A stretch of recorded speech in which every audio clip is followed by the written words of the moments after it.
தமிழக வாக்காளருக்கு நன்றி.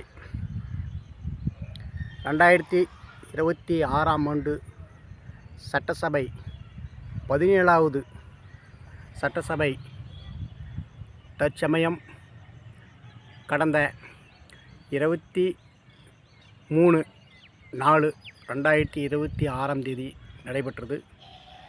இந்த சட்டசபையில் ஆளுங்கட்சி திமுகவும் எதிர்க்கட்சி அஇஅதிமுகவும் மற்றும் தவக தமிழக வெற்றி கழகம் கட்சியும் மற்றும் சில கூட்டணி கட்சிகளும் இந்த களத்தில் 14வது சட்டசபை தேர்தலில் சந்தித்தது. இந்த தேர்தலில் தமிழக வெற்றி கழகத்திற்கு வரலாறு காணாத 108 சட்டசபை தொகுதிகளில் வெற்றி பெற்றுள்ளது. வெற்றி பெற்ற பின்பு மாண்புமிகு தமிழக ஆளுநர் ஆட்சி அமைக்க மாண்புமிகு ஜோசப் விஜய் அவர்களை அழைக்கவில்லை. கடிதம் கொடுத்தும் கண்டுகொள்ளவில்லை. அதில் சில குறைபாடுகள் இருப்பதாக தட்டி கழித்துள்ளார். இதனால் 5/5/2026ஆம் தேதியிலிருந்து 9/5/2026ஆம் தேதி வரை குழப்பம் நீடித்து வந்தது.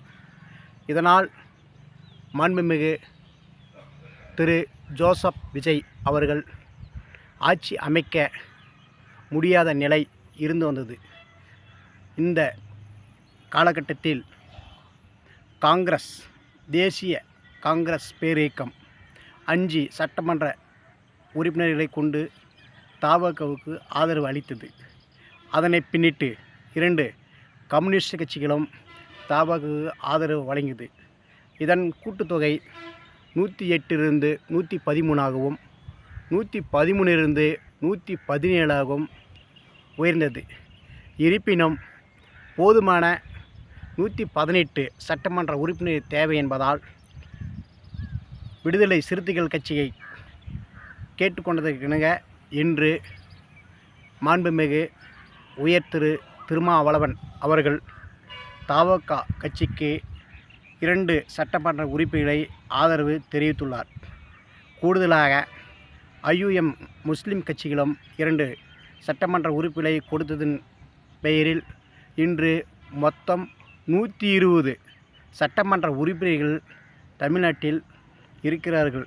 இவர்களை கொண்டு தமிழகத்தில் புதிய ஆட்சியை உருவாக்க அல்லது அமைக்க மாண்புமிகு மாநில ஆளுநர் அழைக்க வேண்டும். பின்னிட்டு தவக ஆட்சி அமைந்த பின்பு மக்களுக்கு தேர்தல் நேரத்தில் கொடுக்கப்பட்ட வாக்குறுதிகள் வருடத்திற்கு 6 சிலிண்டர், மாதத்துக்கு 2500 மானியம், 200 யூனிட் மின்சாரம் ஒவ்வொரு வீட்டிற்கும் வழங்கப்படும் போன்ற கோரிக்கை கண்டிப்பாக இந்த ஆட்சியில் திரு ஜோசப் விஜய் அவர்களின் ஆட்சியில் கண்டிப்பாக நிறைவேற்றப்படும்.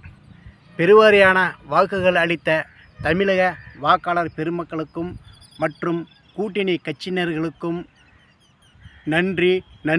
இவன் கே. குமரேசன், வழக்கறிஞர் மற்றும் உறுதிமொழி ஆணையர், டிவிகே, தருமபுரி. நன்றி.